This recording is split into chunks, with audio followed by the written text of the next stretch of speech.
मित्रांनो नमस्कार.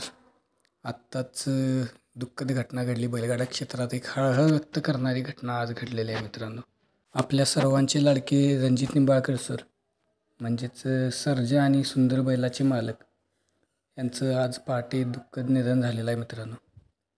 त्यांच्या जाण्यानं बैलगाडा क्षेत्रात एक कधी न भरणारी पोकळी निर्माण झालेली आहे. खरं सांगायचं झालं तर या माणसानं शून्यातून बैलगाडा क्षेत्रात आपलं नाव निर्माण केलं होतं. बैलगाडा क्षेत्राबद्दल असणाऱ्या आपल्या प्रतिक्रिया पडखरपणे मांडणारा एकमेव व्यक्तिमत्व म्हणून रणजित निंबाळकर सर यांची ओळख होती मित्रांनो.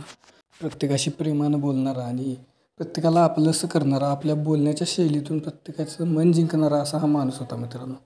रणजित निंबाळकर सरांच्या असं अचानक जाण्यामुळे बैलगाडा क्षेत्रात हळहळ व्यक्त केली जाते मित्रांनो.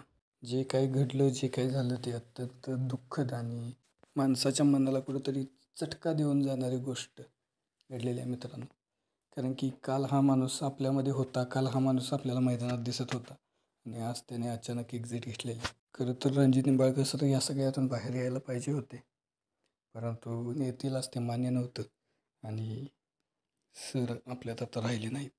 बैलगाडा क्षेत्रातील अशा या परखड आणि रोखठोकपणे आपलं मत मांडणाऱ्या, परखड आणि रोखठोकपणे बोलणाऱ्या माणसाला, बैलगाडा क्षेत्रातील राजा माणसाला भावपूर्ण श्रद्धांजली. ही लढतीत म्हणजे तुम्ही आपण असं म्हणतो की बाबा हा बैल असा आहे, त्या बैल तसा आहे. खरंच रे, या दोन्ही बैलांचं आहे. म्हणजे आपण एखादा म्हणलं की एखादा बैल सप्तहिंद केसरी झाला तर एकटा तो झाला नाही, त्याच्याबरोबरचा बैल पण काय झालाय, पळलाय, त्याच्याबरोबरचा पळलाय. म्हणून खरंच रे, पण आपल्याला श्रेय एकट्यालाच घ्यायची सवय लागलेली आहे. त्याच्यामुळे खरंच रे हे दोन्ही बैलांचंच आहे. त्याच्यामुळे आपली गाडी सुद्धा चांगली पळाली.